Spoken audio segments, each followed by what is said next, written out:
Sahabat Media Indonesia, kali ini saya ajak Anda untuk menemui sosok penting bagi terciptanya keamanan di kota Jakarta. Beliau juga kontribusinya sangat besar dalam penanganan COVID-19. Ini dimulai ketika beliau menjadi Kapolda di Jawa Timur dengan melahirkan Kampung Tangguh yang kemudian diadopsi oleh berbagai daerah di Indonesia dan terbukti menekan laju penyebaran COVID secara signifikan. Beliau juga inisiator vaksinasi merdeka yang menyediakan gerai vaksinasi di sudut-sudut kota Jakarta dan wilayah aglomerasinya. Langsung saja, Kapolda Metro Jaya, Irjen Muhammad Fadil Imran. Salam presisi. Salam presisi. Assalamualaikum warahmatullahi wabarakatuh. Waalaikumsalam. Terima kasih. Baik, langsung saja. Di depan mata kita, sebentar lagi akan ada perayaan Natal dan Tahun Baru. Ini merupakan tantangan yang sangat besar bagi Pak Kapolda dan jajarannya untuk menjadikan kota Jakarta menjadi kota yang aman, sejuk, dan tidak menjadi sumber penularan COVID-19. Apa strategi yang akan Anda lakukan? Kalau kita lihat data dalam 1 bulan terakhir, di Jakarta ini ratanya di bawah 50. Betul. Kemudian kematian juga 0 sampai 1. Ya. Positivity rate juga sangat kecil. Sangat rendah. Sangat rendah. 0 sampai dengan 2%, sangat kecil. Bahkan dalam beberapa waktu juga di bawah 1. Ini artinya data membuktikan bahwa terkendali kasus COVID-19. Demikian juga dengan fatality-nya sangat rendah di Jakarta. Secara nasional sebenarnya angka COVID-19 di Jakarta termasuk provinsi yang masuk dalam kategori yang terkendali. Ini kita berbicara itu, angka. Yang kedua, kita juga harus melihat regulasi yang sudah dikeluarkan oleh pemerintah pusat melalui instruksi Mendagri yang terbaru tentang bagaimana kita mengatur perjalanan dan keramaian. Mobilitas dan kerumunan ini kan menjadi sumber persoalan. Dari beberapa kasus libur lebaran, libur tahun baru, kemudian kemarin pilkada serentak, itu kan menimbulkan kerumunan dan meningkatnya indeks mobilitas masyarakat. Itu juga berseiring dengan jumlah kasus harian COVID. Apalagi kemarin vaksinasi belum optimal. Itu yang kedua. Yang ketiga, saya kira kita juga harus melihat variabel vaksinasi.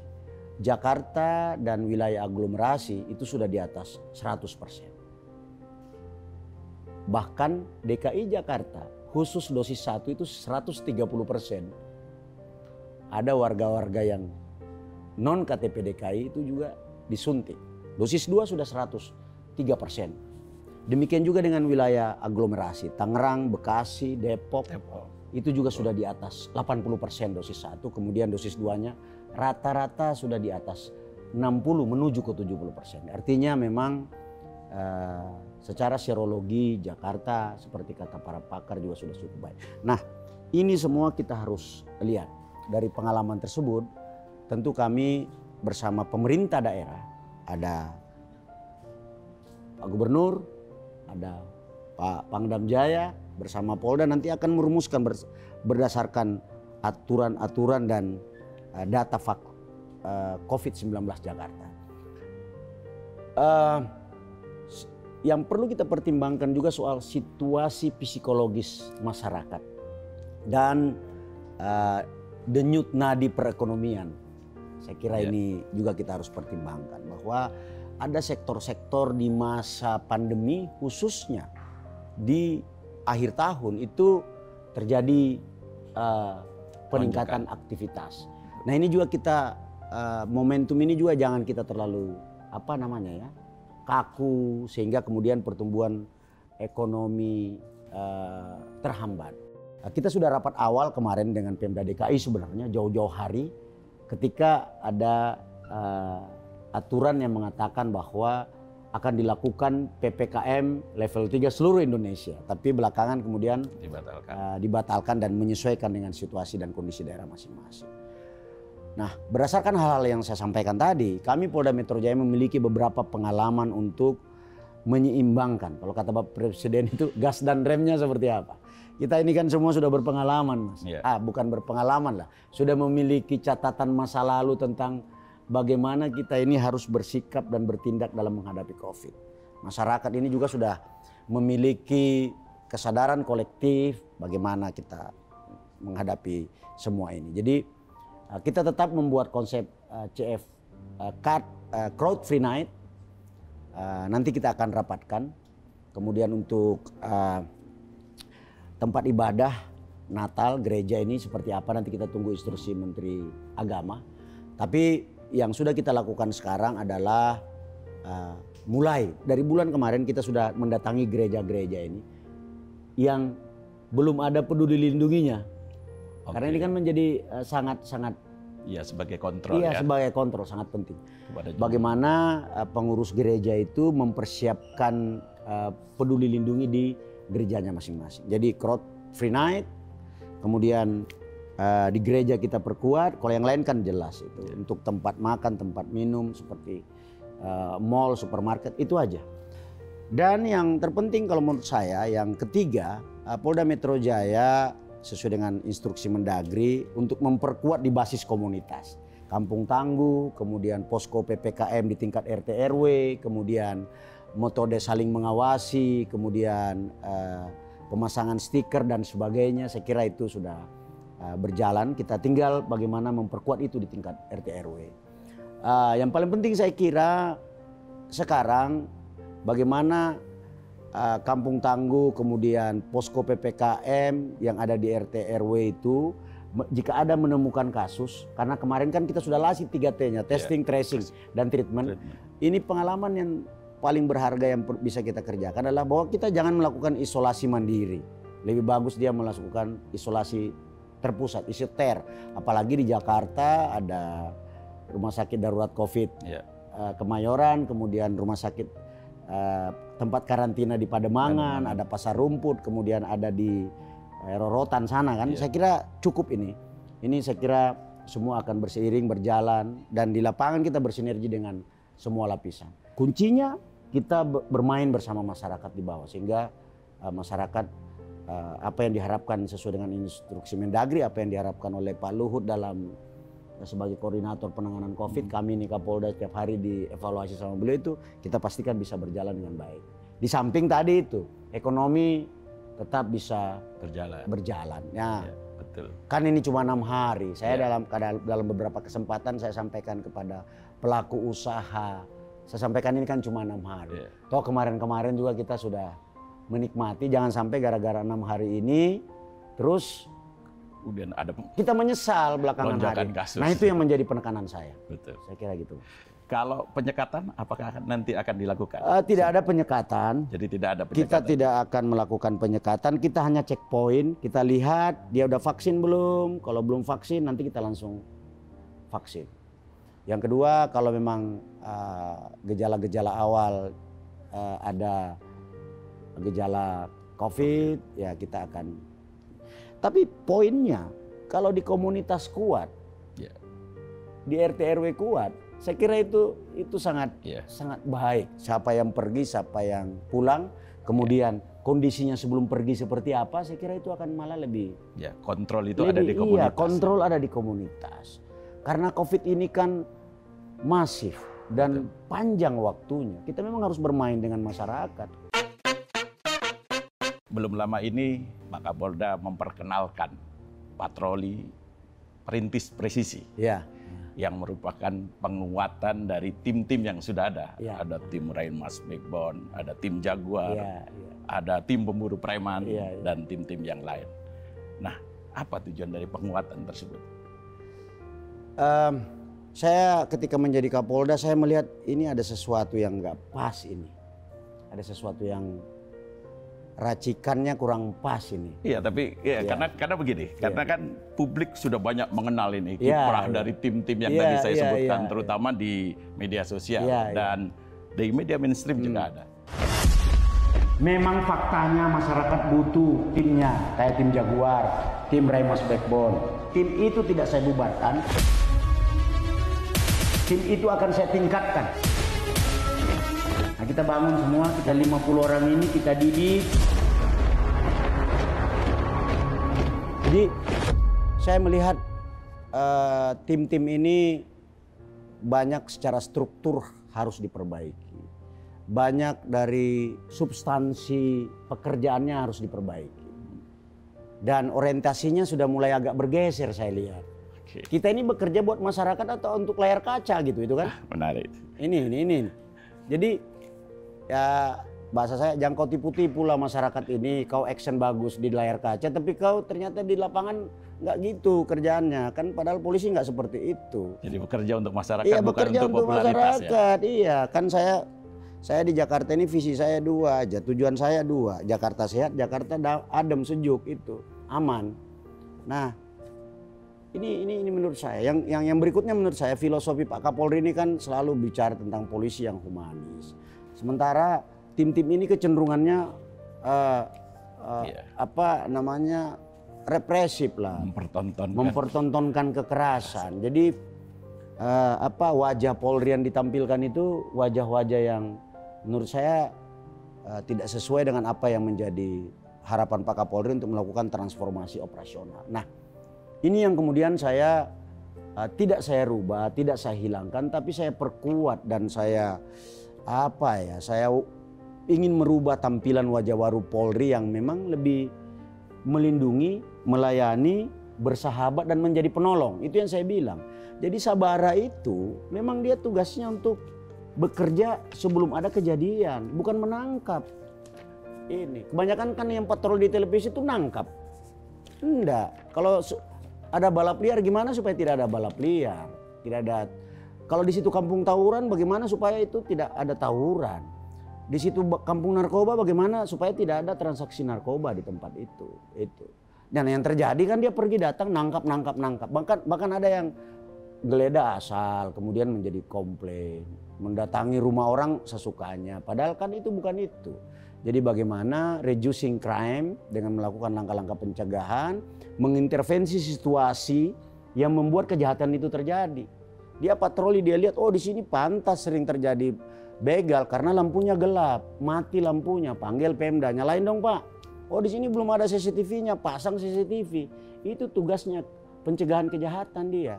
Oh di sini ternyata satpamnya belum ada dan sebagainya, pasang, perkuat penjagaan di situ. Nah itulah yang kemudian dia tiap hari datangi. Pet, walk and talk. Dia bagaimana Pak ada masalah? Jadi dekat dia dengan masyarakat. Itu.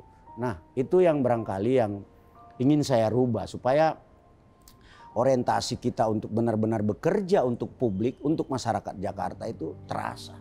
Dan kan kita punya data di mana yang sering tawuran, di mana yang sering balapan, di mana tempat transaksi narkoba. Masing-masing Kapolsek dan Kapolres ini kan sudah tahu. Nah itu yang saya minta. Kamu tiap hari patroli tapi kampung narkoba, tawuran, terus kemudian begal masih tetap terjadi ya berarti berulang kali saya katakan menangkap pelaku kejahatan itu adalah suatu kebanggaan, kehormatan. Tapi mencegah masyarakat tidak menjadi korban itu suatu kemuliaan. Jadi jangan dibolak-balik. Saya tidak ukur Anda berapa Anda tangkap, tapi seberapa banyak Anda mencegah supaya masyarakat tidak menjadi korban. Jadi jangan nunggu orang dibegal baru ditangkap. Jangan nunggu orang sudah menjadi korban narkoba baru Anda itu. Udah. Lakukan penetrasi, lakukan intervensi agar situasi itu menjadi motivated offenders dan capable guardian itu tercipta. Kalau bahasa Indonesianya bertemunya niat dan kesempatan lah. Itu yang harus kita kerjakan itu. Itu kan lebih mulia.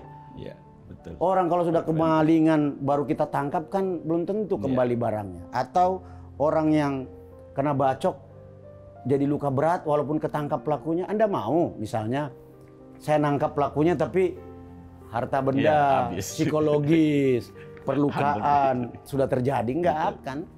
Jadi kejahatan itu ibarat luka yang walaupun sembuh ada bekasnya. Better kalau kita cegah. Itu lebih mulia, itu yang terus saya kembangkan. Nah itu yang salah yang menurut saya tim-tim yang ini. Mempertontonkan bagaimana heroesnya polisi dalam mengungkap kejahatan. Bukan. Jadi bukan seperti Avengers. Bukan seperti Avengers, itu ada di film. Kita bekerja untuk masyarakat. Bukan untuk dikenal, tapi untuk supaya tercipta rasa aman. Jelas ya? Siap. Jadi kalian ini bukan entertainment, kalian ini adalah polisi penolong, bukan bagaimana masyarakat terhibur seperti nonton Avenger itu, bukan ya? Siap. Jadi manajemen media ini harus kita perbaiki kalau menurut saya, bukan bagaimana membuat masyarakat seolah-olah polisi baik, padahal faktanya di bawah enggak. Saya mau bermain substansi, iya, jadi kita harus substansi, hadir. Nah itu kelihatan kalau dia memang melakukan itu pasti nggak ada tawuran, pasti nggak ada balap liar, pasti tidak ada kampung narkoba, pasti tidak ada begal. Nah ini kita terus. Dan Jakarta ini kan etalase republik.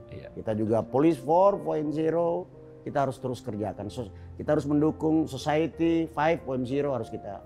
Dan banyak masyarakat yang mau terlibat untuk itu.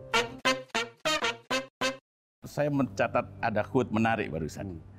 Jadi menangkap pelaku kejahatan adalah sebuah kebanggaan, suatu kebanggaan. Tetapi mencegah masyarakat menjadi korban adalah suatu kemuliaan. Itu quote yang menarik dari Pak Kapolda. Oke, tadi sempat disinggung juga soal balap liar. Nah, ini kan kemarin kalau tidak salah, Anda menyampaikan akan memfasilitasi anak-anak muda yang biasa melakukan balap liar tersebut. Nah, teknisnya nanti seperti apa dan apa tujuan dari apa yang ingin Anda lakukan itu? Balap liar ini kan dari dulu sampai sekarang ada. Itu yang saya bilang sama anggota. Terus kerjaan kalian apa? Itu satu. Jangan melihat semua persoalan sosial itu sebagai kejahatan. Dalam konteks kontemporer pemolisian, melihat sebuah fenomena itu harus kita lebih komprehensif. Kan ujungnya yang penting bagaimana to solve the problem, kan itu. Nah saya melihat bahwa anak-anak ini ada sisi aktualisasi diri yang perlu kita salurkan. Yang berhimpitan dengan kejahatan, pelanggaran lalu lintas balap liar. Yang ujung-ujungnya membahayakan jiwanya sendiri dan jiwa orang lain. Nah ini kan ini. Jadi definisi ini yang harus selalu saya kuatkan kepada anggota. Nah saya kemudian melihat bahwa kita harus mentransformasi pandangan dan cara bertindak ini dari yang tadinya pendekatan law enforcement, penegakan hukum menjadi pendekatan pemecahan masalah. Itulah kemudian saya mengajak balap liar ini untuk saya fasilitasi. Mudah-mudahan dengan setelah saya fasilitasi, kita ajak produsen motor seperti Honda, Yamaha, Suzuki, Kawasaki yang ada di Indonesia untuk mekaniknya diajak ke situ. Kemudian ini joki, kemudian mekanik dan pemilik bengkel ini kita ajak main di situ, kita siapin. Saya sudah koordinasi dengan pemerintah daerah, Pak Dirlantas sudah saya utus untuk menentukan di mana lokasinya. Ada banyak titik di Jakarta sebenarnya yang bisa kita lakukan ini. Siang road race, malam drag race. Dan ternyata saya posting di medsos saya, di IG saya, anak-anak ini responnya luar biasa. Siap, Bang Kapolda, saya mau gabung, ya kan? Nah ini kan merubah mindset dan cara pandang dia bahwa polisi itu bukan sosok yang menakutkan, yang selalu menangkap. Tapi polisi itu adalah sosok yang selalu ingin menyelamatkan, penolong, pelindung. Kan saya punya anak asuh namanya Mario Aji itu ya, pembalap Moto3. Sekarang dia lagi berjuang di Eropa, bagaimana tahun depan dia bisa masuk ke Moto2 di Mandalika. Mudah-mudahan semangatnya Mario Aji ini bisa tertular kepada yang lain-lain ini. Anak-anak kita ini yang jalan raya dipakai balap sehingga mengganggu orang lain, membahayakan keselamatan dirinya dan orang lain. Makanya saya mau buat rencananya, saya akan membuat balapan untuk para pembalap jalanan, apa namanya kemarin? balap liar ya. Jadi balap liar itu akan saya fasilitasi, bukan dimusuhi, ya, bukan ditangkapi, akan saya fasilitasi dia. Saya sudah banyak dapat masukan dari masyarakat supaya Pak Kapolda tolong ini balapan liar malam hari dibina, ya, bukan ditangkapi, dibina. Mudah-mudahan bisa jadi Mario yang baru. Dan besok kita FGD, semua yang apa ini Kebayoran Lama, race naik 500 meters apa semuanya, Kemayoran, Monasco kan itu dikumpulkan. Itu semua nanti saya kumpulkan ini kan anak-anak ini semua. Jadi teman lah mereka ini. Jadi anak-anak saya lah. Saya kan punya anak-anak juga remaja seperti mereka. Bagaimana? Dan kita semua pernah remaja saya pikir teman-teman ini polisi ini. Saya berikan ya ini. Nanti dari situ kita kan bisa lihat mana yang benar-benar memang rentan melakukan perbuatan melanggar hukum dan mana yang memang punya bakat. Betul. Dirlantas juga tidak akan pusing-pusing, malah nanti bisa menjadi duta ketertiban lalu lintas. Ya. Betul. Iya. Ya semoga nanti setelah itu akan muncul pembalap-pembalap. Ya, yang kita udah punya Mandalika. Itu dia, kita sudah punya sirkuit berstandar internasional kan, gitu kan. Tinggal di Jakarta kita harus siapin sirkuitnya memang, road race dan drag race ini. Kan dua hobinya dia ini. Iya. Betul. Tinggal dua. Kalau ini kita dapat, saya kira pelan-pelan itu. Ya, dalam berbagai kesempatan Pak Kapolda juga sering menekankan kepada para anggota agar menjadi polisi yang humanis, simpatik, edukatif dalam menangani kejahatan. Nah ini batasannya sampai sejauh mana? Karena menangani kejahatan ini kan butuh ketegasan. Apalagi kan dalam jejak karir Anda kan terkenal sebagai seorang polisi yang tanpa kompromi. 2013 ketika menjadi Kapolres Jakarta Barat menggulung Hercules dan puluhan anak buahnya. Terus kemudian kalau kita bicara lebih panjang lagi, kejahatan yang sifatnya kejahatan jalanan maupun kejahatan keraputi sudah pernah Anda berantas semuanya. Dari Nazarudin, menangkap Nazarudin, mengungkap kasus mutilasi. Mutilasi yang dilakukan oleh Rian Jombang dan Babe. Bahkan untuk itu Anda membuat buku kalau tidak salah ya, 2 buku yang Anda terbitkan. Kemudian mengungkap kasus penyebaran hoaks Saracen ya sama Muslim Cyber Army. Itu kan jejak panjang Anda sebagai seorang polisi ya. Nah, memberikan batasan antara humanis, edukatif dan simpatik pada pelaku kejahatan itu seperti apa? Oke. Memang ini sesuatu yang sulit, tapi karena saya mengalaminya sendiri, kemudian tafsirnya dan bahasa yang bisa saya bumikan ke anggota itu gampang. Saya dari Letnan 2 sampai Kolonel itu Kombes mengikuti perkembangan kejahatan dari street crime sampai keraputi ya sampai kemudian saya bergeser ke cybercrime, sampai kemudian saya ke green criminology, green crime, sampai kemudian kejahatan-kejahatan yang lebih berimplikasi kepada transnasional. Nah, saya melihat bahwa pendekatan-pendekatan penegakan hukum yang kita lakukan selama ini ternyata setelah saya ikut S3 nih, menyadarkan saya bahwa penegakan hukum itu bukan salah satu cara lah untuk menanggulangi kejahatan. Ada cara-cara lain yang itu satu. Yang kedua, polisi Indonesia ini harus melihat bagaimana polisi di dunia ini melakukan pendekatan terhadap kejahatan. Jadi kita jangan tertinggal secara global tentang metode pemolisian. Sekarang ini pendekatan pemolisian, strategi pemolisian adalah crime prevention. Iya dulu betul law enforcement. Tapi penelitian membuktikan dan berdasarkan pengalaman saya, ternyata kita nangkapin orang, penjarakan orang, tidak menyelesaikan persoalan itu. Dan cenderung penegakan hukum itu kontraproduktif. Kenapa? Karena di situ pasti ada benturan kepentingan sampai dengan abuse of power, violence. yang dilakukan oleh agen-agen kepolisian yang bekerja di lapangan.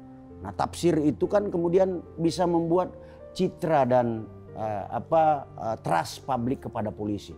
Dan ternyata kalau selama ini kita berpikiran bahwa kepercayaan masyarakat terhadap polisi akan meningkat manakala kita mengungkap kejahatan, ternyata terbalik, Mas. Jadi ada seorang penulis di kriminologi, Walker namanya, dia melakukan penelitian bagaimana polisi Inggris dipercaya. Ternyata setelah 10 tahun dia melakukan penelitian, dia menemukan bahwa trust publik itu akan meningkat manakala jumlah kejahatan itu terus mengalami penurunan setiap tahun. Jadi bukan seberapa banyak Anda tangkap, makanya quote saya tadi itu muncul. Jadi saya kemudian menafsirkan itu, kembali ke pertanyaan, polisi humanis seperti apa. Jadi ternyata menurut penelitian itu sosok polisi sebagai penolong, sahabat, pelindung, pengayom itu yang membuat trust, dan itu paralel inline dengan strategi pemolisian yang sifatnya pencegahan. Nah itu. Nah, oleh sebab itu porsinya saya rubah, Mas. Porsinya saya rubah dalam melakukan pendekatan pemolisian. Jadi tafsir humanis itu adalah merubah pendekatan dari penegakan hukum ke pencegahan tadi. Kan polisi tugasnya 3 di mana-mana di dunia ini. Crime prevention, harkamtibmas kalau bahasa Indonesianya. Yang kedua enforce the law, penegakan hukum, dan yang ketiga to serve and protect, melindungi dan melayani. Yang 2 ini pasti disukai publik, tapi law enforcement belum tentu semua. Mas, kalau saya tilang di jalan, walaupun salah pasti dalam hatinya. Apalah ini polisi ini cari gara-gara aja. Padahal masalah loh. Nanti sampai kantor cerita polisi nyari-nyari saya lewat perempatan Metro TV saya ditangkap sama polisi. Padahal memang Mas udah pakai helm misalnya. Terus kemudian di 86 sama polisi di Jiun. Aduh, saya duitnya cuma 50.000 saya kasih. Padahal yang salah kan panjenengan sebenarnya. Nah itu bukti bahwa penegakan hukum itu memiliki implikasi panjang dalam upaya membangun. Nah demikian juga dengan humanis tadi. Jadi saya merubah itu. Saya sampaikan sama polisi, ternyata kita nangkapin maling ini bukannya makin bagus, tapi malah citra kita makin jelek. Tapi bukan berarti saya juga menafikan. Dalam konteks penegakan hukum selalu humanisnya itu di mana, saya selalu bilang yang diminta masyarakat, yang mendapat legitimasi publik. Apa itu? Narkoba, tawuran, maling motor, begal, itu yang Anda tangkap, saya bilang. Dengan memperhatikan hukum-hukum dan asas-asas hak asasi manusia. Jadi bukan tidak boleh melakukan tindakan keras terukur, boleh, tapi lihatlah bahwa memang itu dikehendaki oleh publik. Dan tindakan keras yang dimaksud adalah melalui due process of law, bukan diselesaikan di polisi, bukan yang selama ini. Di 810 lah bahasa polisi-polisi zaman dahulu. Nggak boleh lagi. Kecuali memang situasi di lapangan memang dia bersenjata. Kan di KUHP sudah dijelaskan pasal 49 sampai pasal 50, 48. Overma dan nutwir akses itu seperti apa. Bagaimana keadaan terpaksa, bagaimana pembelaan diri itu kan sudah jelas dilakukan. Itu Mas yang selalu saya gaungkan. Jadi kalau polisi mau dekat, ya harus memang penolong, pelindung, pelayan. Kalau mau melakukan penegakan hukum supaya dianggap sebagai penolong, yang diminta masyarakat. Kalau di situ banyak maling sapi, ya itu yang Anda tangkap. Dan dalam melakukan kegiatan itu jangan melakukan violence. Itu seperti itu, saya kira. Termasuk kepada para pelaku kejahatan. Oh iya, termasuk kepada pelaku kejahatan. Tidak boleh lagi kita tampilkan dia itu kita expose terlalu berlebihan di media. Kita expose yang kemudian dapat ditafsir melecehkan harkat dan martabat kemanusiaan. Tidak boleh kan, dia belum tentu jadi maling karena dia mau jadi maling kok, karena memang situasi yang menyebabkan dia seperti itu. Termasuk show pada saat Iya, termasuk konfres atau iya apa pada gitu saat ya. press conference bawa senjata laras panjang. Cek Yonian kata Om Plembang itu ya kan. Enggak usah lah, biasa-biasa aja udah. Saya ingatkan kembali 2 poin yang saya sampaikan tadi. Yang pertama, setelah kesimpulan ini ada penekanan saya lihat video kemarin viral di medsos. Di samping itu tidak etis, dia juga merendahkan harkat dan martabat manusia. Tidak elok dipandang oleh publik dengan narasi, dengan kalimat-kalimat yang merendahkan harkat dan martabat manusia. Siapapun dia, walaupun dia tersangka, dia tetap memiliki hak sebagai individu yang wajib kita hormati dan kita hargai. Yang kedua, pada saat press con atau press release, saya minta lebih humanis. Kalau bukan bandar, bukan teroris, tidak perlu pakai laras panjang. Tidak usah lagi gagah-gagahan. Acara-acara yang mempertontonkan kekerasan, yang bisa ditiru. Tidak usah kayak pakai laras panjang orang itu. Tidak manusiawi itu. Ya, macam betul aja. Iya, udah biasa aja. Kalau perlu seperti di Jepang, di Singapura, nggak pernah itu ada namanya expose pelaku kejahatan terus orangnya ditampilkan. Kalaupun ada gambar, gambarnya di blur, ditutup matanya. Ini sebagai edukasi kepada publik. Jangan kita tampilkan, kita jelaskan kejadiannya termasuk yang di televisi sehingga ada namanya imitation. Dalam kejahatan itu ada namanya imitation. Ada namanya copycat. Copycat. Itu yang tidak boleh. Jadi orang belajar tentang kejahatan itu karena news making kriminologi. Berita mengajari orang untuk berbuat kejahatan karena terlalu vulgar kita menampilkannya di samping hak asasi orang itu dilanggar. Itu yang sering saya sampaikan oleh polisi. Ya, itu rentan untuk diadaptasi oleh penonton ya. Iya, oke. Residu Pilgub ya, 2017, kemudian Pilpres 2019 sampai sekarang kan masih terasa ya, ya kan. Dan kemudian memunculkan unsur-unsur intoleran di dalam masyarakat. Kemudian kemarin berlanjut sampai berujung pada penembakan di kilometer 50 di tol Cikampek ya, di tol Cikampek. Dan itu tekanan kepada Pak Kapoldo kan cukup besar kan.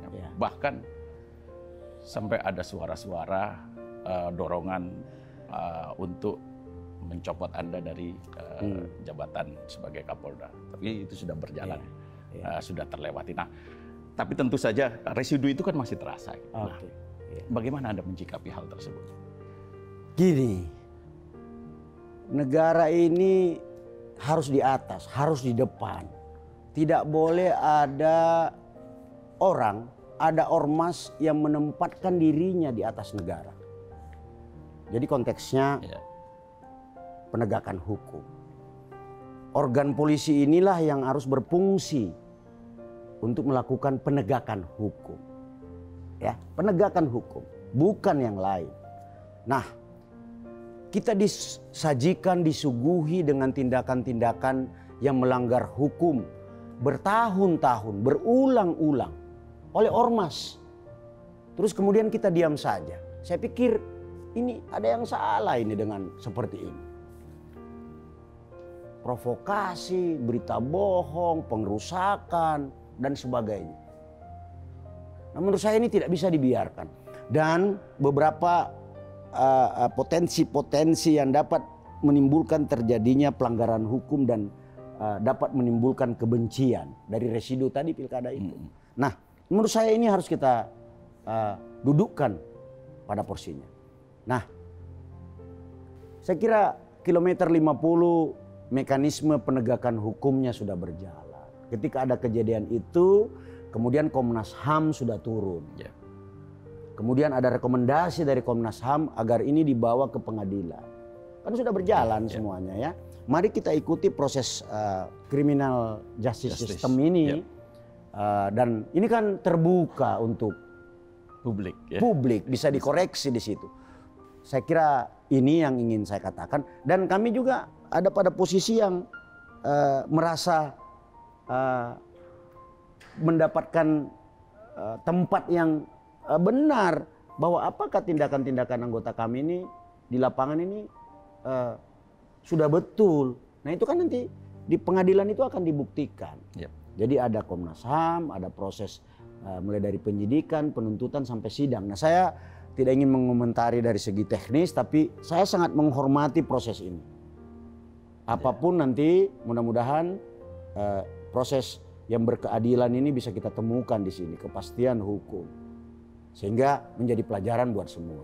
Jadi saya masuk ke Polda ini melakukan penegakan hukum terhadap mereka yang siapapun ormas yang melakukan pelanggaran hukum, termasuk kemarin ada yang ribut-ribut, demo kemudian menyerang polisi, membawa senjata tajam, no kompromi. Ya itu, mungkin itu kali yang bilang Kapolda terlalu Nah, kalau Anda baik-baik aja, saya kira saya juga akan baik-baik saja, ya kan? Sama adik-adik saya yang demo. Anda ini kalau baik-baik nggak mungkin saya melakukan upaya-upaya penegakan hukum. Saya kira itu, Mas. Jadi saya terima kasih atas ini, pada kesempatan ini saya bisa jelaskan, ya kita lihat semua di persidangan. Bahkan Presiden Jokowi juga memberikan perhatian secara khusus terhadap ormas ya. Kemarin pada saat beliau memberikan arahan kepada kepala wilayah di Bali kan, beliau menyampaikan bahwa jangan menggadaikan wibawa kepada sesepuh ormas yang suka membuat keributan. Iya kan, masa kita ada ormas yang berulang-ulang, berkali-kali, bertahun-tahun melakukan pelanggaran, masa kita sakit kuning kita ini. Jadi kalau di akademi sakit kuning itu artinya ada sesuatu kejadian yang salah terus dibiarkan. Makanya saya bilang sama Kapolres saya, Kapolsek saya, Anda jangan sakit kuning. Kalau ada pelanggaran hukum di tempatmu, ada anggota yang aneh-aneh, segera lakukan penegakan hukum sesuai dengan ketentuan. Saya kira itu. Termasuk kemarin jumlah anggota ormas yang menganiaya perwira polisi Polda Metro Jaya ketika mengamankan aksi unjuk rasa, dan itu sampai sekarang. Siapapun semua, saya kira ormas dan perorangan yang melakukan penegakan hukum, pelanggaran hukum ini harus kita tindak semua. Saya kira gitu juga dengan kilometer 50, dan mari kita menghormati dan menghargai proses hukum yang sedang terjadi sekarang gitu. Kalau Anda punya bukti dan sebagainya kan terbuka di situ. Oke, Pak Kapolda, belum lama ini muncul atau menggema di media sosial tagar percuma lapor polisi. Ya, ini kan sebagai wujud reaksi dari publik bagian dari publik ya. Saya kira tidak semua. Apa yang ingin Anda sampaikan terkait dengan tagar tersebut, terutama kepada jajaran Anda di Polda Metro Jaya? Dalam beberapa kesempatan saya memberikan arahan kepada anggota Polda Metro Jaya bahwa kita hidup sekarang di era disrupsi informasi. Jangan Anda berpikir apa yang Anda lakukan itu kemudian tidak akan dikritisi oleh publik. Apalagi medsos sekarang, saya bilang.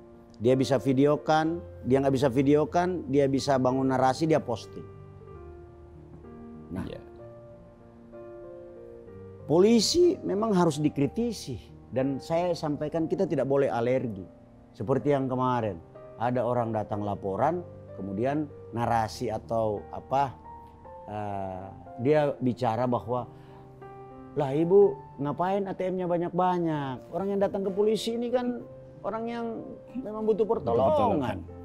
Nggak ada orang datang ke polisi habis untung jual rumah kemudian, Pak polisi saya mau bagi-bagi. Pasti semua orang punya masalah, kemalingan apa. Nanti kemudian itu tugas polisi. Iya itu tugas polisi. Nah itu empati harus kita bangun. Itu yang saya sampaikan kepada anggota. Itu yang pertama.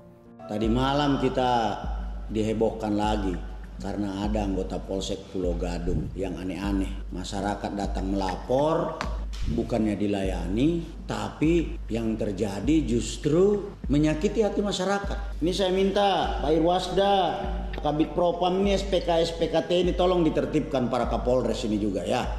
Saya minta ini yang Jakarta Timur segera propos, lakukan sidang disiplin, tuntut dia untuk mutasi tour of area, keluar dari Polda Metro Jaya. Saya sayang sama Anda, tapi kalau Anda tidak sayang sama dirimu sendiri, saya akan perlakukan Anda seperti itu. Yang kedua saya bilang kita harus mengikuti the power of social media, society and police ini sekarang triangle ini harus kita pahami betul. Kalau kita bisa memanfaatkannya secara baik, ini akan membuat polisi tambah maju. Tapi kalau kita tidak mau berubah, maka kita akan digilas oleh perubahan itu sendiri. Itu. Betul. Jadi be a smart police lah sekarang. Nggak boleh lagi melu hanggar beni lah. Kita ini besar dari baju coklat ini, masa kita terus menganiaya, menzolimi institusi yang kita cintai. Dan itu yang saya tegas, saya blender kamu. Ya, saya sampaikan sama anggota, jadi kalau tidak, kamu tidak hanya potong kepala, tapi langsung di blend. Iya, jadi kasih sayang saya sebagai Kapolda tetap saya curahkan kepada mereka. Tapi kalau yang melanggar hukum, yang tidak ada rasa memiliki terhadap institusinya, ya kita harus berikan pembinaan sesuai dengan ketentuan. Iya, terkait ini saya mencatat ada satu quote juga yang menarik dari yang pernah Anda sampaikan kepada jajaran. Jadi pengawasan yang terbaik itu adalah pengawasan yang datang dari diri sendiri. Iya. 1000 CCTV dipasang, kalau niatnya mau melakukan penyimpangan ya akan tetap terjadi. Gitu. Tetapi kalau kau pasang CCTV itu di dalam hati, insya Allah tidak akan ada penyimpangan. Saya ini kan reserse lama. Reserse ini kerjanya kan face to face kontak dengan orang yang punya masalah. Oversight eksternal internal yang ada ini itu kan oversight lah, pengawasan lah. Tapi kalau diri kita ini moral kompasnya, saya selalu bilang sama anggota, di dalam hatimu ini harus ada kompas yang menunjukkan arah mana yang benar. Kompas, moral kompas namanya. Supaya moral kompasmu ini selalu lurus kepada jalan yang benar, maka ilmu pengetahuanmu harus bagus, agamamu harus bagus. Itu. Makanya saya selalu bicara pengawasan.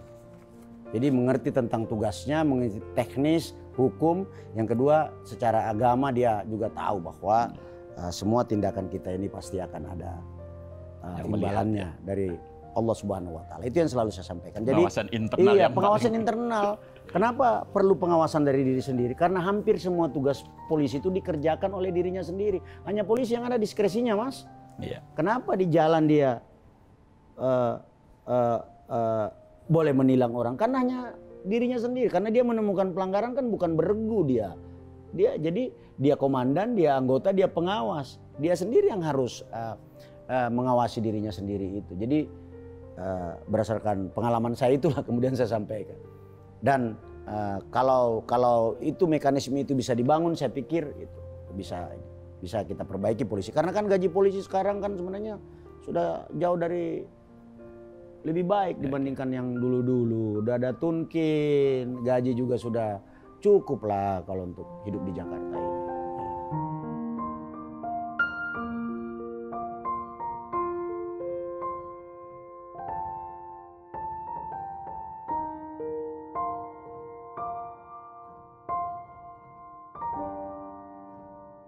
Jumlah anggota Polda Metro Jaya meninggal dunia itu sekitar 136. Tapi ketika itu belum ada vaksin. Dan memang kita di garda terdepan dari kampung ke kampung untuk mensosialisasikan itu. Betul. Yang kedua juga kita terlibat penyekatan, berinteraksi dengan orang banyak. Pada kesempatan ini dan kemarin kita sudah memberikan apresiasi kepada keluarga agar meringankan beban seluruh anggota kita yang sudah mendahului kita. Saya sampaikan kepada keluarganya, mereka ini adalah pahlawan, pahlawan di masa pandemi. Mudah-mudahan saudara-saudara saya, anggota saya yang sudah mendahului saya mendapatkan tempat yang layak di sisi Tuhan Yang Maha Kuasa.